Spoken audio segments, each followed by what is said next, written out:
A Republican election officials in the state of New York, specifically an election official from Ren Slayer County in New York, was arrested this week on multiple charges of committing absentee ballot fraud. Now, to put that a little more succinct, a Republican official was arrested for voter fraud this week. The very thing, by the way, Republicans tell us nearly every day Democrats are engaged in across the country and have been since 2020. Just fraud everywhere on behalf of Democrats. And then, oops, here comes another Republican, this one an actual elections official, being arrested for voter fraud. The election official's name is Jason Shefield and Mr. Shefield. Let me just read what he did here. He unlawfully, this is according to the arresting documents, he unlawfully used the names and dates of birth of voters to fraudulently apply for absentee ballots. In some of these instances, according to the indictment, Shefield also took possession of the absentee ballots issued to these voters, brought the ballots to the voters, and had the voters sign absentee ballot envelopes but not actually vote. This allowed Shefield and or another person to cast votes in these voters' names in Ren Slayer's county primary and general elections held in 2021. So, what he was doing, to put it more succinctly in case you didn't catch that, this elections official was using people's personal data and applying for absentee ballots.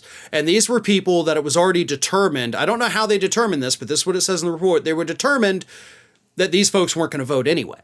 So you've got a bunch of non-voters.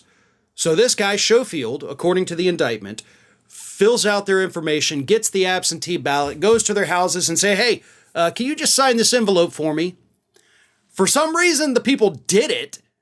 Like, that's the weirdest part. Like, I didn't request this ballot. I don't intend to vote, but, you look like a good guy. Your signature here.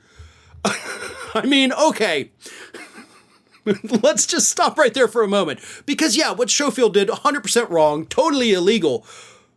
But can we not put a little bit of blame on the voters themselves? Like, if somebody shows up at your door with an absentee ballot envelope, which is pretty unmistakable. Like, you know what it is when you see it. It's an official government document. And you're like, yep, let me just go ahead. I got a pen right here. There's my signature. I have no idea what you need it for, but, oh well, I'm an idiot. Because you are. Like, if you do that, I'm sorry, you're very stupid. So anyway, then he takes the signed ballot, which is what you need to verify who the person is. And then, as the indictment says, either he voted for the person, not voted for the person, but he filled in the ballot for the person, or he had somebody else do it. That's fraud. That is textbook fraud. Filling out a ballot pretending to be another human being is voter fraud. And here we have another Republican who did it.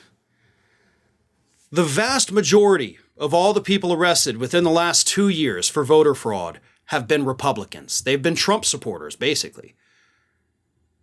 Except, of course, for that gaggle of 20 people down here in the state of Florida, you know, that Ron DeSantis recently made a big showing of. Look at all these people we got for voter fraud, and he announced that in a heavily Democratic county. But then it actually turns out that none of these people are probably going to be prosecuted because DeSantis's own people, his own government, actually told them, yes, you are eligible to vote. So it's now on DeSantis's administration because they're the ones who screwed up.